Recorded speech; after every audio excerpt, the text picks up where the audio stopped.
Les invito a abrir sus Biblias en el Antiguo Testamento. Vamos al libro de los profetas menores, específicamente Amós. Antes de comenzar vamos a orar nuevamente por este tiempo.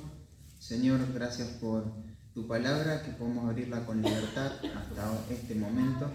No sabemos cuánto tiempo vamos a tener esta gracia de poder hacerlo sin que nuestra vida corra peligro, sin que nuestra libertad sea privada, pero queremos aprovecharlo mientras eso pasa y después tendremos que atenernos a las consecuencias, pero esto es innegociable, Padre. Ayúdanos a aprovechar esta oportunidad y, Señor, pensamos en varios miércoles atrás cuando se habló del Espíritu Santo, que uno de los ministerios es la iluminación, la claridad, Señor, y eso es lo que necesitamos en esta noche, pedirte que tu Espíritu Santo nos ilumine, también nos traiga la convicción de nuestro corazón, de lo que está mal, lo que debe ser corregido, cambiado, Señor, y confesado, Padre. Te pedimos todo esto en el nombre de Cristo Jesús. Amén. Bueno, me gustaría que hagamos un recorrido rápido por el libro de Amós, con lo cual necesito aclarar que no podemos detenernos mucho tiempo en un pasaje específico, ya que esto tiene 9 capítulos. La mayor parte del tiempo lo vamos a gastar leyendo el libro. Lo vamos a leer de una manera inductiva para poder sacarle provecho, ¿no? Tomemos esto como una introducción general de lo que este libro y temática, ¿no? En cuanto a lo que este libro nos puede proporcionar para poder aprender de la palabra de Dios. Amós. Hablemos un poquito del libro. Amós pertenece a un grupo de los profetas denominados menores. ¿Por qué se llama así? Bueno, por la breve extensión de su mensaje. No es que se le dice menores porque eran menos importantes o menores de edad. Los términos mayor y menor, como lo utilizamos nosotros, no implican autoridad o relevancia, sino que se refieren a la brevedad de su escrito. Y tenemos 12 profetas menores. 9 escribieron antes del exilio de Israel y 3 después del exilio. En realidad los profetas menores deberíamos entenderlos como un solo paquete, ya que corresponden a un solo manuscrito, a un libro entero. ¿Y por qué es así? Porque aunque tienen diferentes matices, todos los profetas menores tienen un solo propósito, un único mensaje, ¿no? ¿Y cuál es este mensaje que va a enfatizar todos los profetas menores? Arrepentíos, porque el día del Señor viene pronto. Pero a su vez arrepentíos, porque pronto el Señor va a restaurar el reino y no querés estar desprovisto de ese día. Dios va a juzgar al pecador, pero Dios va a restaurar al arrepentido. Y ahí tenés matices, ¿no? Por ejemplo, vos tenés Oseas, que va a enfatizar ese mismo mensaje, pero va a enfatizar en la misericordia de Dios. Y es notable cuando lo vas leyendo. Pero Amós no enfatiza tanto en la misericordia de Dios, aunque también toca este tema, pero él se centra en la justicia de Dios. ¿Y cuál es el mensaje de Amós? Nadie escapa del juicio de Dios. Nadie lo puede hacer. La ilustración vívida del juicio de Dios es el cuadro de un león que ruge ya cuando está masticando a la presa, ¿no? No hay manera de escapar. Vamos a mirar un poco algunos textos y pensemos en el autor, el nombre del profeta, Amós. En realidad no hay exactitud de lo que este nombre significa, sin embargo, probablemente signifique cargador o carga. Esto puede sugerir a lo que representa llevar la carga del mensaje de Dios a un pueblo totalmente rebelde. ¿De dónde venía el profeta? Bueno, era natural de una tierra llamada Tecoa. Esto quedaba al sur de Israel. Amós era un pastor. Él iba a complementar sus ingresos recogiendo higueras silvestres. Se dice que esto es un picador de sicómoros. La palabra pastor acá no se refiere tanto a pastorear ovejas o cabras, sino que más bien se utiliza la palabra boyero en nuestra traducción, que indica el cuidado de un ganado mayor, de vacas, de bueyes y de ese tipo de cosas. Y esto de picador de sicómoros, que era, bueno, era una fruta parecida al higo, que la comían la gente humilde, los más humildes. ¿Y por qué picador? Porque había que picarla antes de sacarla, de recolectarla, para que madure y ahí esté lista para comer. Y eso era lo que hacía él.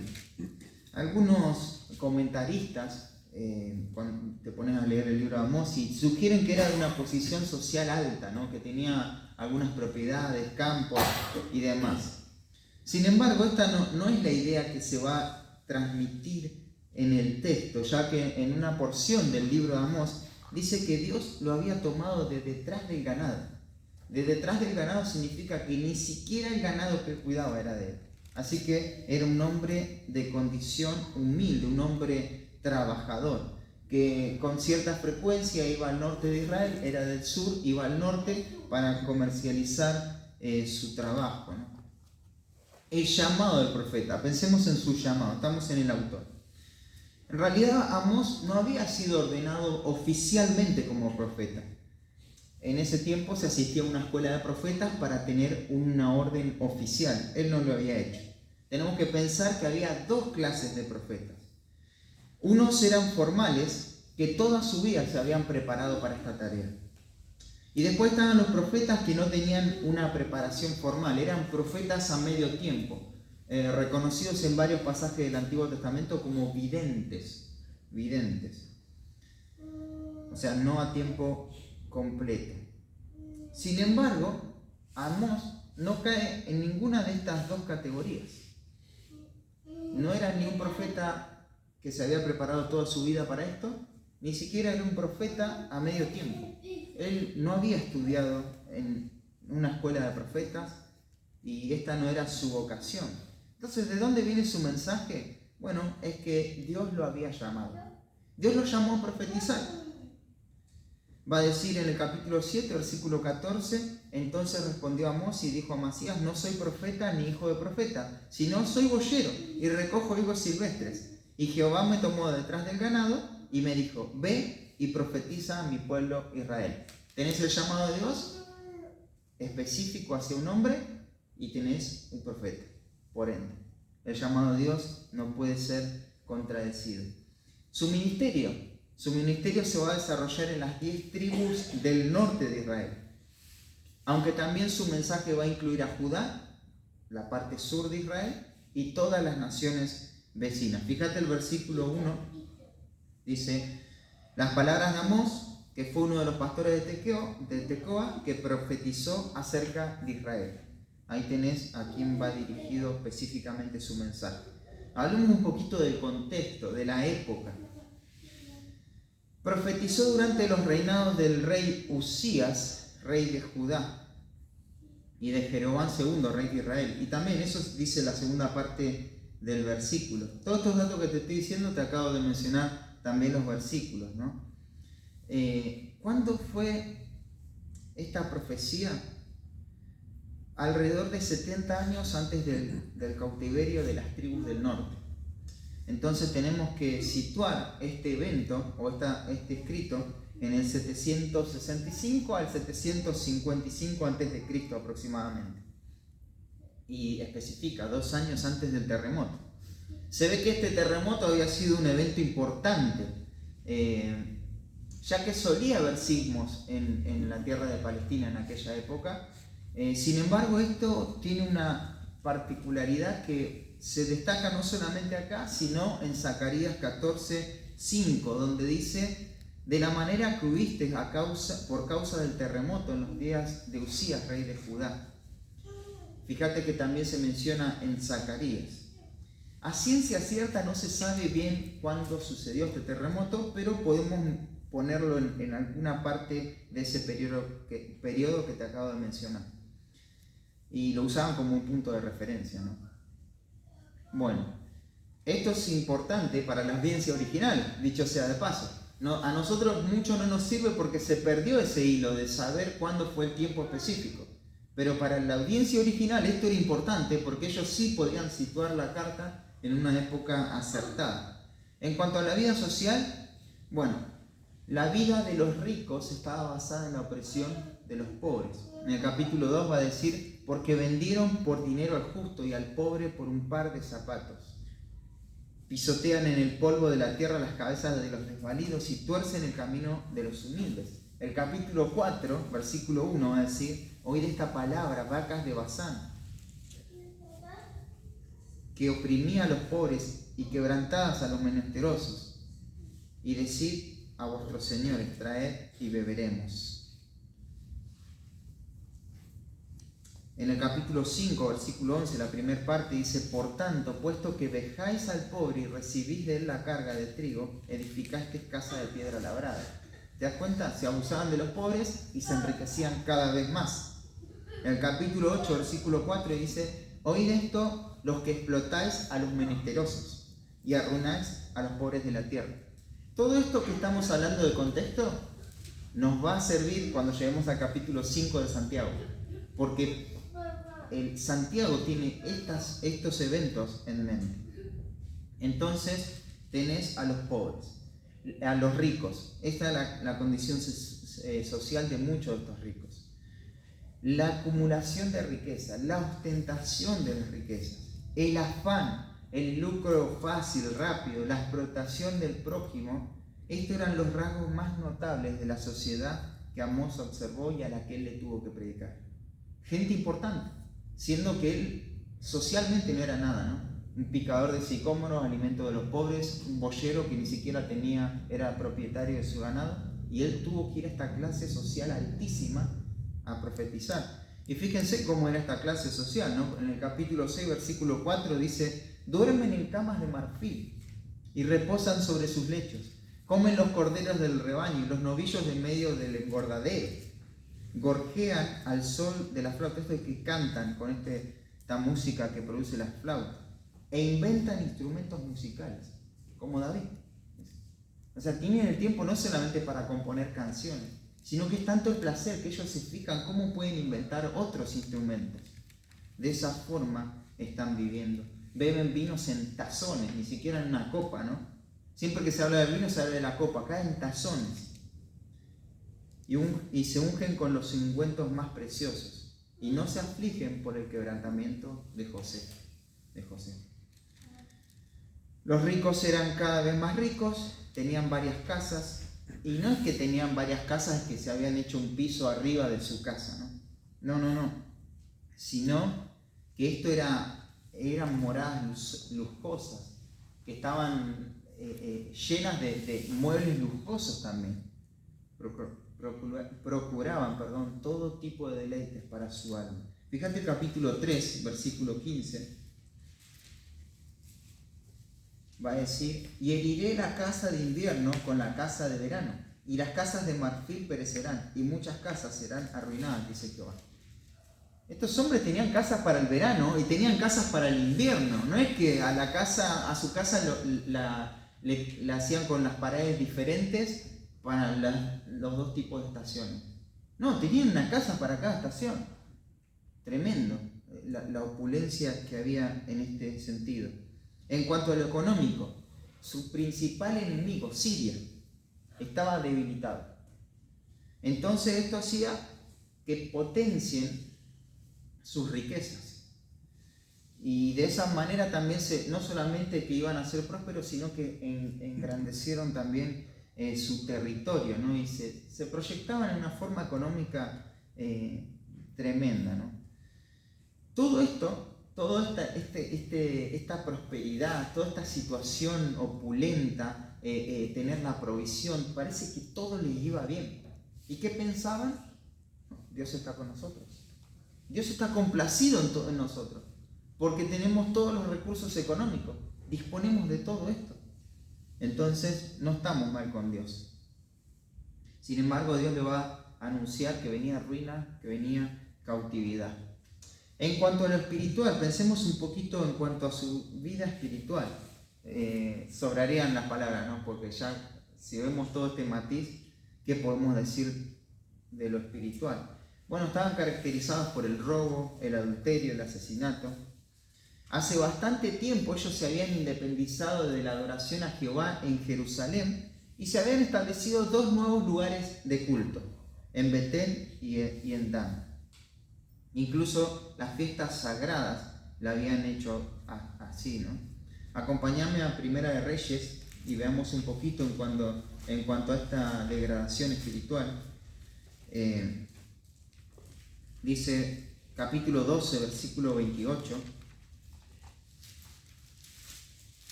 Dice el versículo 28, y habiendo tenido consejo, esto es Jeroboam, ¿no? Hizo el rey 2 becerros de oro, y dijo al pueblo, bastante habéis subido a Jerusalén, he aquí tus dioses, oh Israel, los cuales te hicieron subir de la tierra de Egipto, y puso uno en Betel y otro en Dan.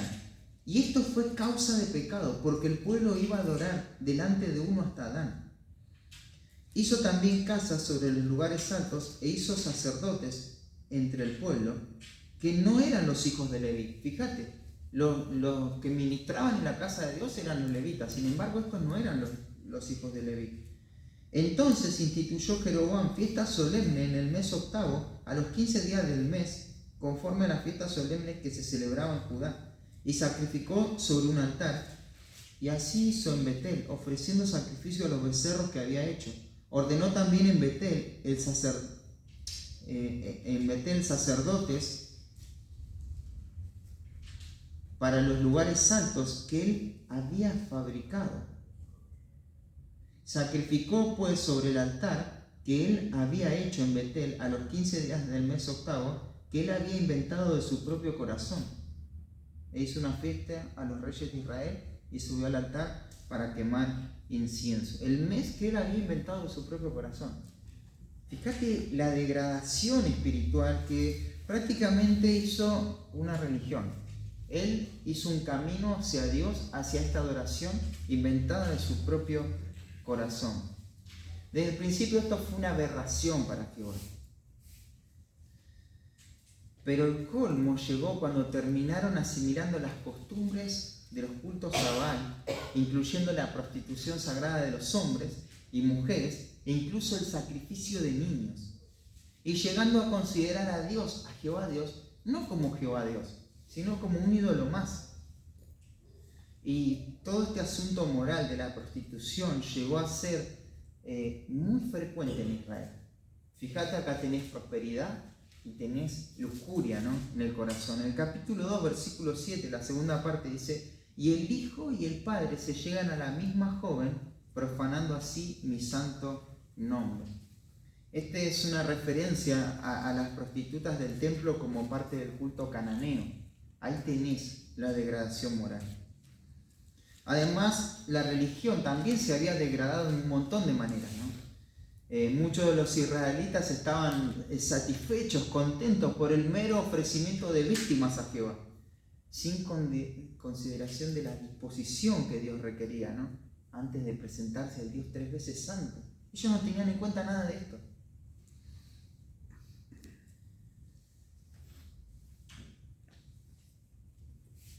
Otros también, arrastrados por la asociación más libre con los pueblos paganos, en este intercambio comercial, llegaron incluso a fusionar el culto al Señor con las deidades paganas. Hicieron un sincretismo religioso, ¿no?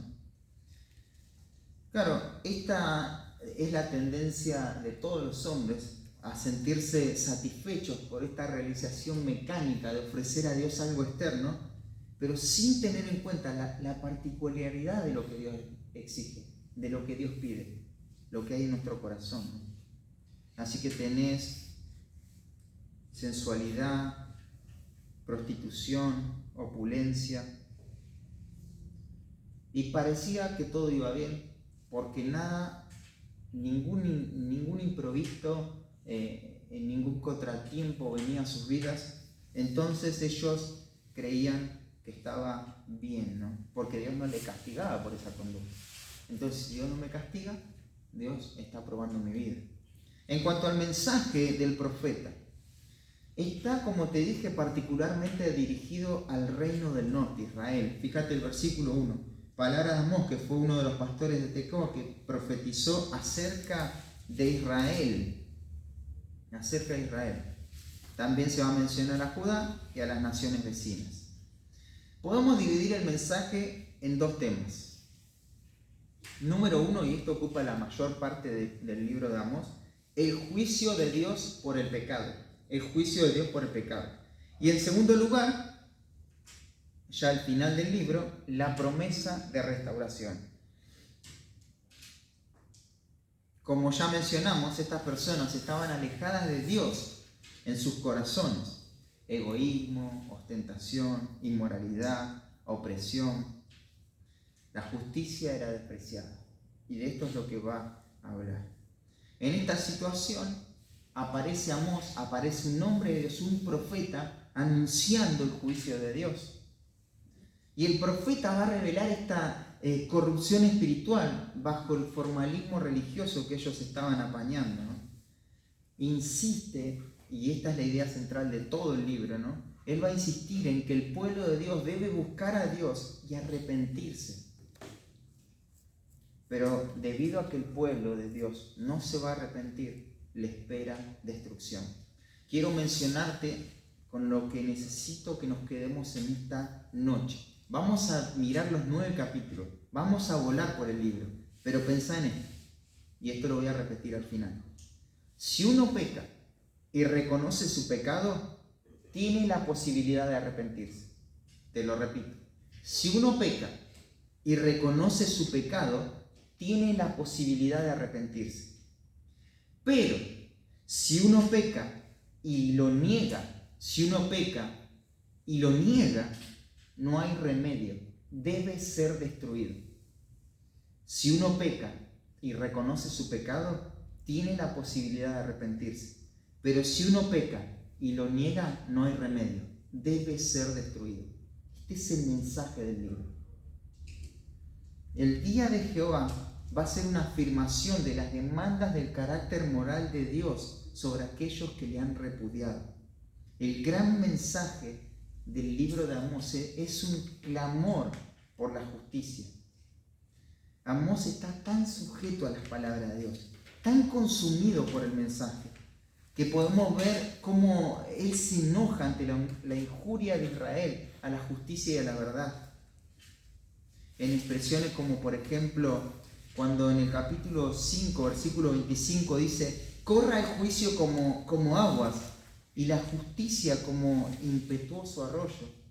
Él va a decir: ya está, que Dios juzgue, que la justicia corra. Él no puede soportar más.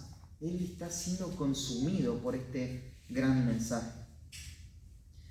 Y ahora vamos a hablar lo que contienen sus mensajes, ¿no?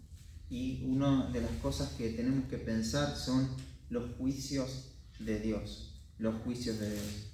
A fin de que podamos tener el contexto geográfico que es tan importante en la interpretación bíblica, vamos a intentar dibujar el territorio de Israel para sacarle mayor provecho a la enseñanza. Entonces tenemos, este es el límite que divide Israel de lo que sería el mar Mediterráneo. Ahora se va a aclarar un poquito más. Acá tenés que ubicar el norte de África. Acá tenés el sureste de Europa. Después vas a tener todo lo que sería Asia de este lado. Y bueno, ya de este lado tenés la parte de Israel. Entonces esto sería una cuestión así.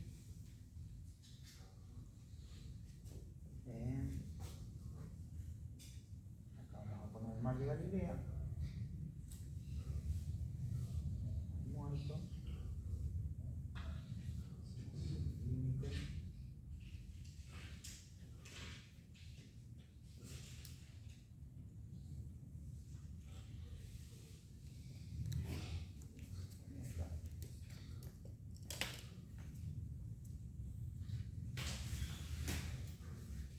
Más o menos traté de dibujarte cómo es la división política de ese momento, ¿no? en Israel. Bueno, empecemos. Comienza el juicio. Es inminente el juicio de Dios por el pecado. No sabemos el momento exacto, por eso es inminente, ¿no? En lo cual Dios va a juzgar el pecado, pero este juicio es seguro, va a venir. Y el primer juicio de Dios es contra las naciones vecinas. Ese es el primer juicio de Dios, en el capítulo 1, versículo 2 y el capítulo 2, versículo 3. Dios va a juzgar a las naciones vecinas por su pecado, y eso va a ser irrevocable. Al parecer, Israel esperaba el juicio de Dios sobre sus enemigos. Lo que va a ocurrir acá es que Dios no juzga a estas naciones por ser enemigas de Israel. No las va a juzgar por eso. Ellos creían que sí, pero Dios las va a juzgar porque estas naciones eran pecadoras, por lo cual tampoco Israel iba a quedar sin castigo. Y a continuación mencionemos cada una en forma breve y la razón de su castigo. Primera nación que Dios va a juzgar es Damasco. Y Damasco lo vamos a ubicar acá.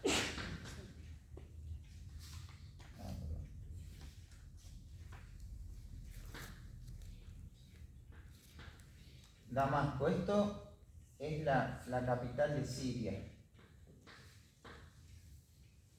Esta es la primera nación que Dios va a juzgar. Entonces, fíjese en el capítulo 1, versículo 3 al 5. Voy a leer muy rápido. Así ha dicho Jehová: por 3 pecados de Damasco, y por el cuarto no revocaré su castigo, porque trillaron a Galaad con trillos de hierro. Prenderé fuego en la casa de Hazael, y consumirá los palacios de Ben-Hadad. Y quebraré los cerrojos de Damasco, y destruiré a los moradores del valle de Abén, y los gobernadores de Bet-Edén, y el pueblo de Siria será transportado a Kir, dice Jehová. Damasco era la capital de Siria, enemiga de Israel. La razón de su castigo es que trillaron a Galaad. ¿Qué era este elemento? Era un elemento de trabajo para moler el trigo, era de madera. Sin embargo, estos hombres pusieron a los moradores de Israel y les pasaron este trillo, pero no era de madera, era de hierro, de manera que desgarraron su carne, le quitaron la piel directamente. La casa de Hazael es una referencia al fundador de esta dinastía siria que gobernaba en tiempo de Amós. Y tenés los palacios de Ben-Hadad, que es el hijo sucesor de Hazael. Dios iba a destruir las fortalezas de esta ciudad y sus gobernantes por este pecado aberrante. En segundo lugar, tenemos el juicio contra Filistea. ¿Y dónde tenemos que ubicar Filistea? Acá, Filistea de Gaza.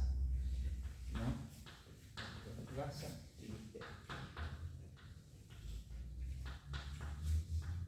Dicho sea de paso, en esta parte de Israel es donde ubicamos hoy en la actualidad la Franja de Gaza. Uno de los grupos de la Franja de Gaza, el grupo Hamas, que no es una nación, sino que es un grupo terrorista, es el que está atacando a Israel. Pero eso es aparte, es gratis esa información. Bueno, entonces tenemos ahí el juicio contra Filistea. Amós, capítulo 1, versículos 6 al 8. Fíjate lo que dice. Así ha dicho Jehová: por 3 pecados de Gaza, y por el cuarto no revocaré su castigo. Porque llevó cautivo a todo un pueblo para entregarlo a Edom. Prenderé fuego en el muro de Gaza y consumirá sus palacios, y destruiré a los moradores de Asdod y a los gobernadores de Ascalón, y volveré mi mano contra Ecrón, y el resto de los filisteos perecerá. Ha dicho Jehová el Señor. Este juicio es mencionado a una de las principales ciudades de Filistea, Gaza. Esta ciudad era culpable ¿de qué? De traficar esclavos israelitas a Edom. Ellos hacían esta aberración. Claro, Edom era un característico enemigo de Israel, aunque también Filistea, ¿no? Pero acá hay algo particular que ya te tiene que empezar a resonar. Se menciona Edom. Edom no era muy lejano en su linaje sanguíneo, podríamos decir, del pueblo de Israel. ¿Recuerdan quién era Edom? Esaú, el hermano de Jacob. Cuando el primer juicio empieza con alguien lejano, el segundo juicio es Filistea de Gaza, ya se está mencionando a alguien cercano a Israel, porque estos traficaron con los filisteos y llevaron a un grupo cautivo. Vamos al tercer juicio. En el tercer juicio es contra Tiro de Sidón, y para eso tenemos que ubicarnos al norte del territorio de Israel. Acá estaría Tiro de Sidón.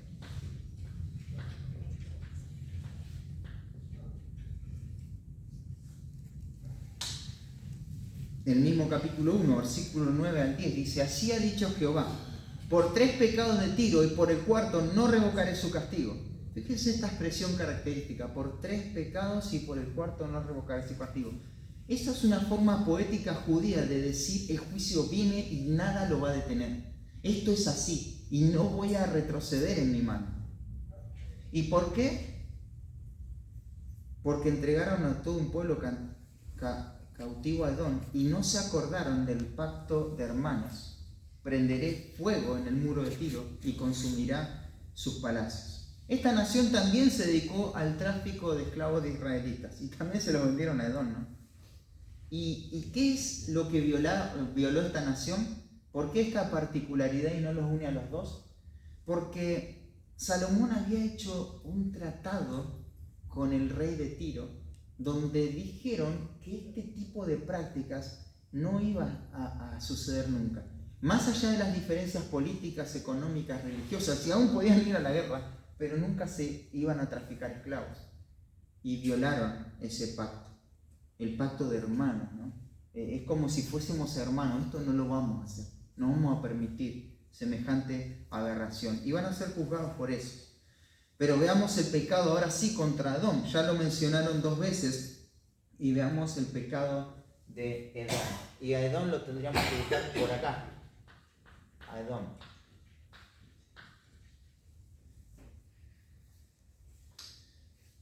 Ahí ya voy a ir aclarando un poquito más. Dice el versículo 11: así ha dicho Jehová, por 3 pecados de Edom y por el cuarto no revocaré su castigo, porque persiguió a espada a su hermano y violó todo afecto natural, y en su furor le ha robado siempre, y perpetuamente ha guardado el rencor. Prenderé fuego en Temán, y consumirá los palacios de Borra. El juicio de Edom, fíjate que no tiene que ver con un evento específico, con algo puntual, sino son varias cosas. Es un tiempo más largo. Más bien la actitud del juicio, la razón del juicio es esta actitud de odio hacia Israel. Él perpetuamente ha guardado el rencor. Desde ese tiempo, ¿no? Desde que se vendió esa primogenitura, desde ahí venía el rencor, el rechazo, que se fue transmitiendo de generación en generación. Dicho sea de paso, habían pasado más de 1000 años desde este suceso y el enojo aún persistía. No pensamos que el tiempo va a cambiar y va a calmar la amargura del corazón. Lo que no se trata bíblicamente y espiritualmente, el tiempo no lo va a sanar, lo va a deteriorar. Ya había comprado esclavos, había guardado el enojo y sucesivamente era enemigo de Israel. Hasta el día de hoy también. El quinto es contra Amón. Y acá podemos ubicar estos en todo este territorio, ¿no? Amón lo podemos ubicar un poquito más arriba. Y a ver qué se va a decir contra Amón. Dice el versículo 13: así ha dicho Jehová, por 3 pecados de los hijos de Amón y por el cuarto no revocaré su castigo, porque para ensanchar sus tierras abrieron a las mujeres de Galaad que estaban encintas. Encenderé fuego en el muro de Raba y consumirá sus palacios, con estruendo en el día de la batalla, con tempestad en día tempestuoso, y su rey irá en cautiverio, él y todos sus príncipes, dice Jehová. Amón sería juzgado por cometer aberraciones inimaginables, como el abrir a las mujeres embarazadas de Galaad. Rabá viene a ser la capital, ¿no? de los amonitas. Fíjate, Edom, te dije, era Esaú, hermano de Jacob. Algo tenía que ver con Israel. Pero acá aparece Amón y Moab. ¿Recuerdan quiénes eran, de dónde surgen estas dos naciones? Los amonitas y los moabitas. De Lot. Lot se había llegado a sus hijas y de ahí vienen estas naciones. Ya tenés un poquito más de cercanía, porque Lot era sobrino de Abraham. Abraham es el padre, ¿no? de la fe, de los judíos. Y cada vez se va acercando más hacia dónde el juicio. De los enemigos más lejanos se va acercando a los enemigos más cercanos, hasta que llega directamente a Israel el juicio. Entonces podemos ubicar a Moab en este sector más o menos.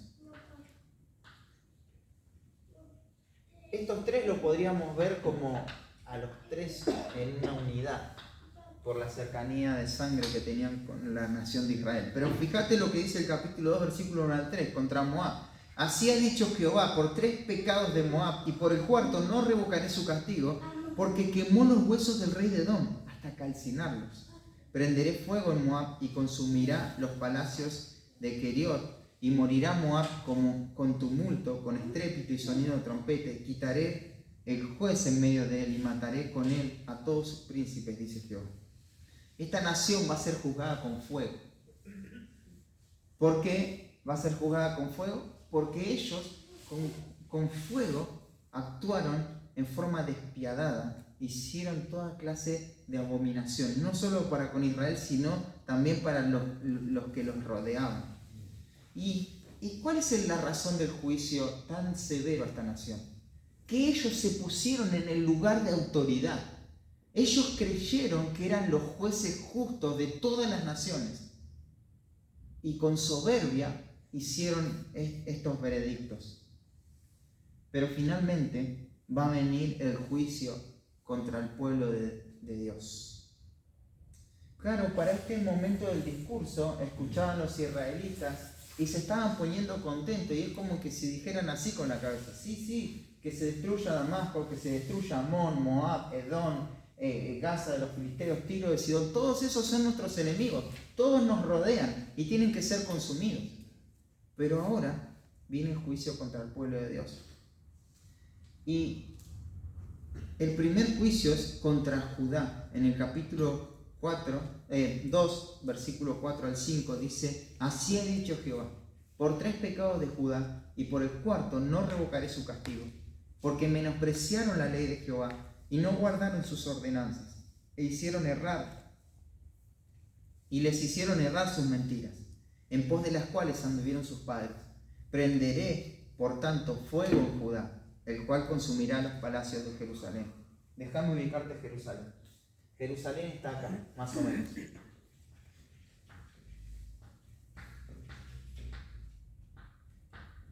Esto es Jerusalén. Esta parte te la divido así, porque acá podemos ubicar la parte sur de Israel. La capital esta es la parte de Judá. La capital es Jerusalén. Esto lo podemos poner como Judá. Perdón. Y acá tenés la tribu del norte. Esta es la tribu del sur, la parte sur, y esta es la parte norte. Y acá tenés lo que se conoce como Israel.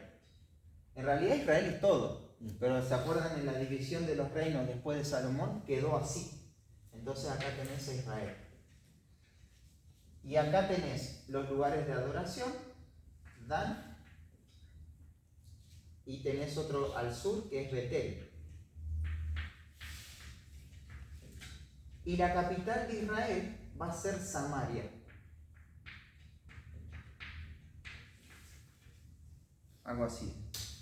Entonces, ahora tenemos el juicio contra Judá. Pero el mensaje no es dirigido a Judá principalmente, sino que el mensaje del libro es dirigido a Israel, a la parte norte. Pero fijémonos cómo se va desarrollando eso. ¿Qué hicieron los de Judá? Bueno, ellos menospreciaron la ley de Dios. No guardaron sus ordenanzas. Claro, las demás naciones van a violar las leyes naturales, la conciencia misma, ¿no? Pero Judá tiene un pecado mayor porque él violó la ley santa de Dios. Fíjate lo que dice, porque menospreciaron la ley de Jehová y no guardaron sus ordenanzas. El desvío de ellos fue de tropiezo para otros, porque ellos tenían la revelación especial de Dios y iban a ser juzgados con fuego. Mucho tiempo después va a tener este juicio va a tener lugar cuando los babilonios los van a invadir a la parte sur en el 586, ¿no? Y van a quemar los palacios, todas las casas, pero lo más terrible es que van a quemar el templo. Este es un juicio tremendo. Pensá en David, cuando fue confrontado por el profeta Natán. ¿Por qué fue confrontado? ¿Por haber asesinado? ¿Por haber adulterado? ¿Por haber mentido?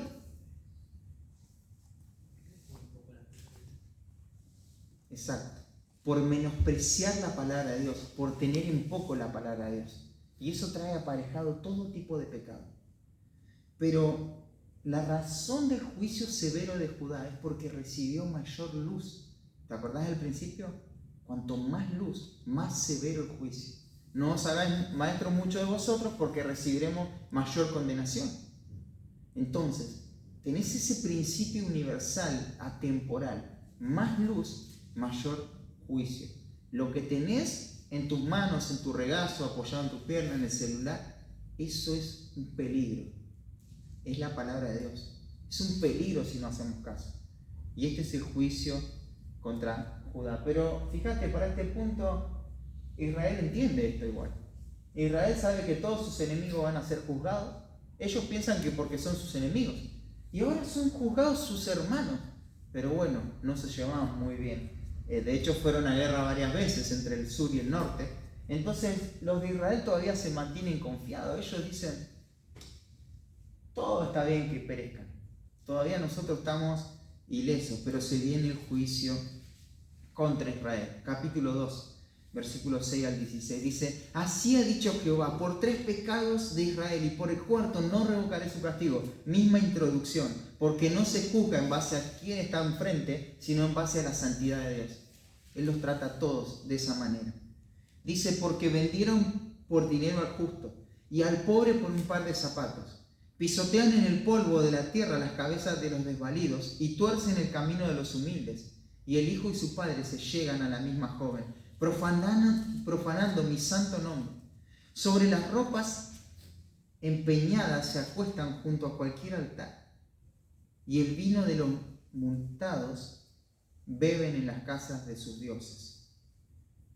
Versículo 9. Yo destruí delante de ellos al amorreo, cuya altura era como la altura de los cedros, y fuerte como una encina, y destruí su fruto arriba y sus raíces abajo. Y a vosotros os hice subir de la tierra de Egipto, y os conduje por el desierto 40 años, para que entraseis en posesión de la tierra del amorreo.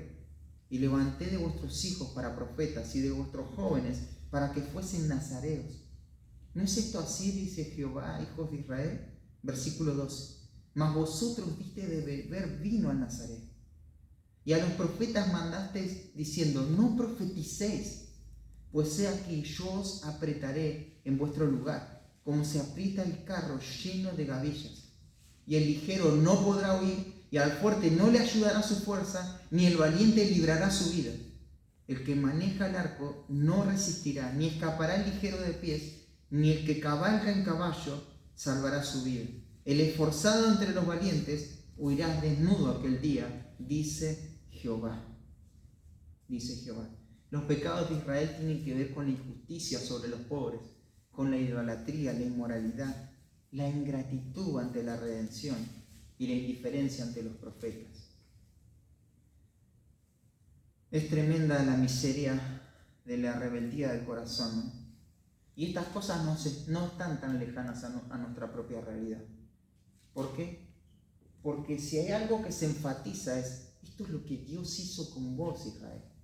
Dios te sacó de Egipto, te bendijo, te salvó y lo traicionaste.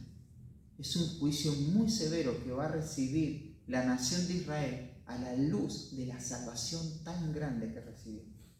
Fíjate cómo la palabra de Dios es mayor luz, mayor juicio, pero fíjate lo valioso. Dios los redimió, sin embargo se rebelaron contra Dios y no se iban a quedar sin castigo. Pasemos ahora rápidamente dentro del mensaje los discursos de Amós, pero quiero mencionarte algo. Para todo esto tuvo una esto es profecía, ¿no? Nada de esto había pasado, pero déjame mencionarte primero lo de Judá. En el 605 a.C. fue la primera invasión. Después en el 597 fue la segunda invasión de los caldeos. Hasta que en el 586 finalmente se llevan a todos cautivos. Queda un remanente en Israel, en el cual Dios iba a validar su promesa, iba a restaurar a la nación entera. Pero dijimos que el mensaje es al norte. El norte de Israel desapareció completamente. Las personas que vivían ahí, vino un enemigo que eran los asirios. Los asirios. Lo ubico acá porque eran más al norte de Israel, más allá de Siria. Ellos eran los asirios. Vinieron e invadieron Israel. ¿Qué hicieron? Trajeron 4 pueblos diferentes. Sacaron a los israelitas, los mataron y a los poquitos que quedaban los mezclaron con estos pueblos que habían traído de otra conquista. O sea, mezclaron toda la raza. ¿Te acordás de ahí de que los samaritanos y los judíos no se tratan entre sí? Porque para los judíos, los samaritanos eran personas impuras que habían mezclado su sangre. Todo esto tomó lugar en el año 722 antes de Cristo. Mucho tiempo antes de que desaparezca el sur, el sur no terminó de desaparecer del todo, quedó un remanente, pero el reino del norte fue eliminado completamente. Ese es el mensaje del libro. Y todo esto se dijo en momentos de prosperidad, en momentos donde podemos pensar que la nación de Israel estaba en su auge, en el apogeo de su magnitud, ¿no? En otra oportunidad vamos a ver los discursos de Amós, porque ya sería bastante información, pero quiero decirte algo.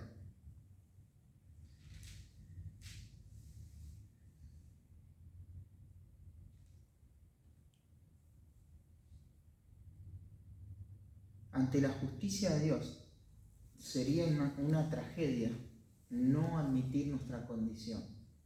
No admitir nuestra condición. No deberíamos ni siquiera pensar en negar nuestro pecado. Hay un solo camino posible. Dios va a juzgar el pecado, hermanos. No importa cuán bien lo podamos ocultar. No importa cuánto veamos de que Dios juzga a los demás y a mí no me pasa nada. No importa cuán acomodado esté económicamente. Eso no tiene ningún valor cuando mi vida es reflejada por la palabra de Dios y la salvación que Él me da. No hay escapatoria. Tenemos que reconocer nuestro pecado y ir a Dios en arrepentimiento. No sé cuáles son los pecados que te esclavizan o que me esclavizan, pero necesitamos confesarlo, porque Dios va a juzgar el pecado.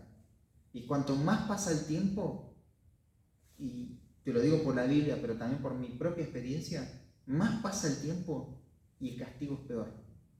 El sufrimiento es peor. No queramos jugar con Dios.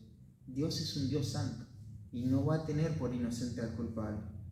Si uno peca y reconoce su pecado, tiene la posibilidad de arrepentirse.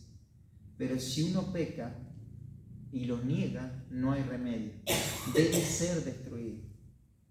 Por eso, vamos a ver en algún tiempo más cómo es esto de la restauración, cómo es la gracia de Dios que se ofrece en este mismo libro. Pero la primera parte tiene que ver con esto, con el juicio de Dios. Dios va a juzgar el pecado. Oremos. Señor, gracias por tu palabra. En esta noche pedimos que podamos abrir nuestro corazón a ti, Señor, y ser sinceros contigo, Padre. Y expresarte nuestro corazón, las luchas que tenemos, temerte a ti, Señor, en lugar de temer al hombre, que el hombre no nos puede hacer nada, Señor. Nos puede matar, pero eso no es nada, Señor, cuando pensamos en el alma. Que te temamos a ti, Señor, y que abandonemos cualquier expresión de pecado, Señor, en nuestra vida, en nuestro corazón. Que no seamos engreídos, Señor, arrogantes, soberbios, pensando que el pecado no nos va a alcanzar, Señor. El pecado nos va a alcanzar, Padre. Y queremos pedirte que nos ayudes a poder reconocerlo y a confesarlo delante tuyo. En el nombre de Cristo Jesús. Amén.